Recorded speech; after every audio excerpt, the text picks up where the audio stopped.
తర్వాత మనం కోల్పోయిన మరో భూభాగం భూటాన్ బాగా ఎత్తైన ప్రాంతంలో ఉంది కానీ దానికి పేరు వచ్చింది. ఇది మన దేశంలో ఉన్నటువంటి భూభాగమే. దాన్ని బ్రిటిష్ వాళ్ళు వేరు చేశారు.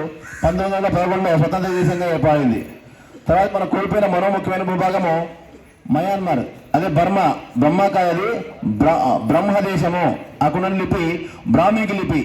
ఇక్కడే మాండలి జైలు ఉంది. ఈ మాండలి జైల్లోనే మన నేతాజీ సుభాష్ చంద్రబోస్ని, బాలగంగాధర్ తిలక్ ఇలాంటి విప్లవ వీరుల్ని అక్కడే అరెస్ట్ చేసి బంధించి ఉంచేవారు బ్రిటిష్ వాళ్ళు. ఎందుకంటే ఇలాంటి విప్లవకారులు ఇక్కడ ఉంటే ఈ దేశంలో ఇప్పుడు స్వతంత్రోద్యమాన్ని రగుల్చుతూ ఉంటారని అంత దూరం పెట్టారు. అయితే నేతాజీ అక్కడే విదేశాల్లో ఉన్నటువంటి భారతీయ సైనికుల్ని, యుద్ధ ఖైదీలని సమీకరించి ఆజాద్ హింద్ ఫౌజ్ అనే ఒక గొప్ప సైన్యాన్ని ఏర్పాటు చేశారు. అక్కడ ఉన్నటువంటి అండమాన్ నికోబార్ దీవులని, బర్మా దేశాన్ని స్వాధీనం చేసుకొని అలాగే అస్సాం మీదుగా తన సైన్యాన్ని తరలించాడు. ఆయన యొక్క ఆజాద్ హిందూ సైన్యం యొక్క శక్తి పాఠవాలకి భయపడి బ్రిటిష్ వాడు స్వతంత్రం ఇవ్వాల్సిన పరిస్థితి వచ్చింది.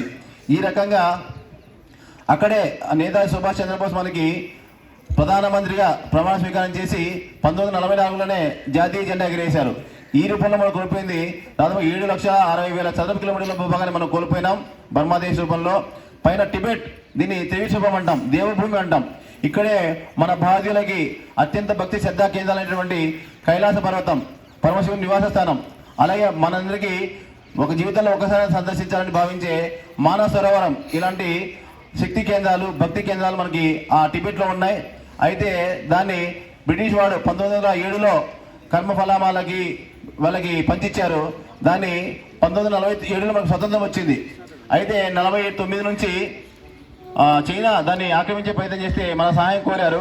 కానీ మన పాలకుల యొక్క ఉదాసీనత కారణంగా, జాతీయశీలం లోపించిన కారణంగా మనం దాని నుంచి పట్టించుకోలేదు. తర్వాత దాన్ని చైనా కబలించేసింది. ఈ టిబెట్ రూపంలో మనం కోల్పోయింది 25 లక్షల చదరపు కిలోమీటర్ల భూభాగాన్ని కోల్పోయినాం. ఈ రకంగా స్వతంత్రం రాకముందు బ్రిటిష్ వాళ్ళు ఏలుబడిలో ఎలా పడితే అలాగే ఈ దేశాన్ని ముక్కలు చేశారు. స్వతంత్రం ఇస్తూ ఈ దేశాన్ని 3 ముక్కలు చేశారు. ఒకటేమో తూర్పు పాకిస్తాన్, మరోమేమో పశ్చిమ పాకిస్తాన్. తూర్పు పాకిస్తాన్ మనంతా చూస్తున్నాం. లవులు నిర్మించిన నగరం లవపురి, అదే లాహోర్ అయింది. బప్పా రావల్ అరబ్బును ఓడించి తరిమేశాడు. ఆయన పేరు మీదుగా రావల్ పిండి వచ్చింది.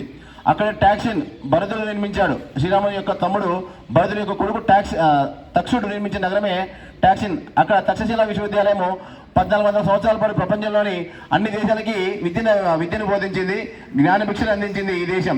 అలాంటి విశ్వవిద్యాలయం నేలమట్టం అయిపోయింది.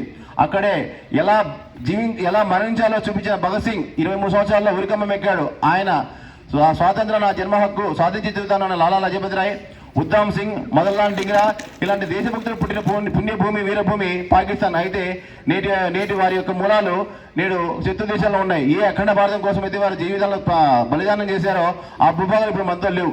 తర్వాత మనం కోల్పోయిన మరో భూభాగము బంగ్లాదేశ్. ఇది స్వతంత్రం ఇస్తూ మనకి వేరు చేశారు. అక్కడ ఉన్నటువంటి రాజధాని ఢాకా. ఢాకేశ్వర అమ్మవారి పేరు మీదుగా శక్తిపీఠం ఉంది. ఢాకేశ్వర అమ్మవారి ఆమె పేరు మీదుగా ఢాకా వచ్చింది. మొక్కలకి ప్రాణం ఉందని పరిశోధన చేసినటువంటి జగదీష్ చంద్రబోస్ అక్కడి వాడే. తర్వాత మనం అందరికీ 1905లో స్వతంత్రోద్యమానికి ఊపిరి పోసినటువంటి బెంగాల్ని విభజిస్తే తప్ప ఈ దేశాన్ని పరిపాలించలేమని 1905లో ఇది బెంగాల్ రాష్ట్రాన్ని విభజన చేస్తే జాతి మొత్తం వందే మాతర ఉద్యమంతో ఏకదాటిపైకి వచ్చింది. దాని కారణంగా మళ్ళీ బెంగాల్ విభజన ఏకమైంది.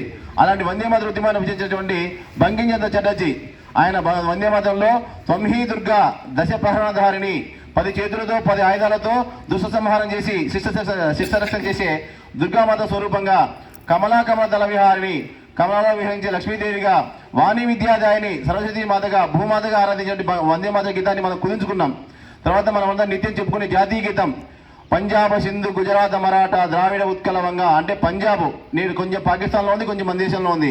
గుజరాత్, మహారాష్ట్ర, ద్రావిడ, ఉత్కల, వంగ అంటే బంగ, అదే బెంగాల్, తూర్పు బెంగాల్, పశ్చిమ బెంగాల్. ఈ విధంగా అఖండ స్వరూపాన్ని వారు దర్శిస్తూ జాతీయ గీతాన్ని రచించాం. ఇప్పటికీ పాడుతున్నాం. కొన్ని భాగాలు మన దేశంలో లేకపోయినప్పటికీ రాజకీయంగా వేయబడ్డాం కానీ సంస్కృతి పరంగా మనమంతా ఒకటే ఉన్నాం.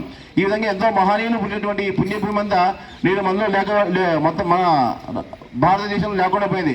రాజకీయంగా వేయబడ్డాం, సంస్కృతి పరంగా ఒకటే ఉన్నాం. కాబట్టి మనలో మాతృభక్తిని రగుల్చినట్లయితే, జాతీయత ఉన్నట్లయితే, దేశభక్తి ఉన్నట్లయితే మళ్ళీ మనం ఏనాడికైనా ఏకమవుతాము. ఉదాహరణకి విభజన శాశ్వతం కాదు, అది సత్యము కాదు. మనకి 1905లో బెంగాల్ విభజన చేశారు. మళ్ళీ జాతి మొత్తం ఒకదానిపైకి వచ్చిన కారణంగా 1911లో మరీ ఏకం చేశారు. అలాగే ఇజ్రాయెల్ దేశం 2000 సంవత్సరాల క్రితము చిన్న భిన్నమైపోయింది, విచ్ఛిన్నమైపోయింది. కానీ 1948 మేలో మళ్ళీ వాళ్ళలో ఉన్న జాతీయ కారణంగా, వాళ్ళ మూల భావన కారణంగా, దేశభక్తి కారణంగా మళ్ళీ ఒక దేశంగా ఏర్పడింది. ఇప్పుడు ప్రపంచంలోనే చిన్న దేశమైనా గొప్ప శక్తివంతమైన దేశంగా ఏర్పడింది. అలాగే బెర్లిన్ జర్మనీ తూర్పు జర్మనీగా, పశ్చిమ జర్మనీగా 1945లో విడిపోయింది. మళ్ళీ 1989లో మళ్ళీ జర్మనీ, తూర్పు జర్మనీ, పశ్చిమ జర్మనీకి మధ్యలో ఒక బెర్లిన్ గోడ కట్టారు. ఆ గోడ కూల్చి ఆ దేశం మళ్ళీ ఒకే దేశంగా ఏర్పడింది. అలాగే వియత్నాం కూడా మళ్ళీ విడిపోయి మళ్ళీ ఒక దేశంగా ఏర్పడింది.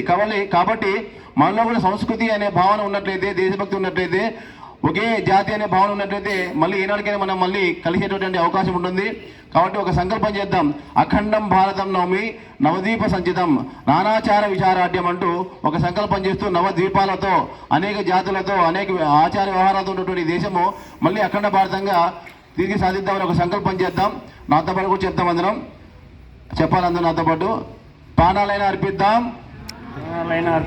అఖండ భారత్ సాధిద్దాం, ప్రాణాలైనా అర్పిద్దాం, అఖండ భారత్ సాధిద్దాం.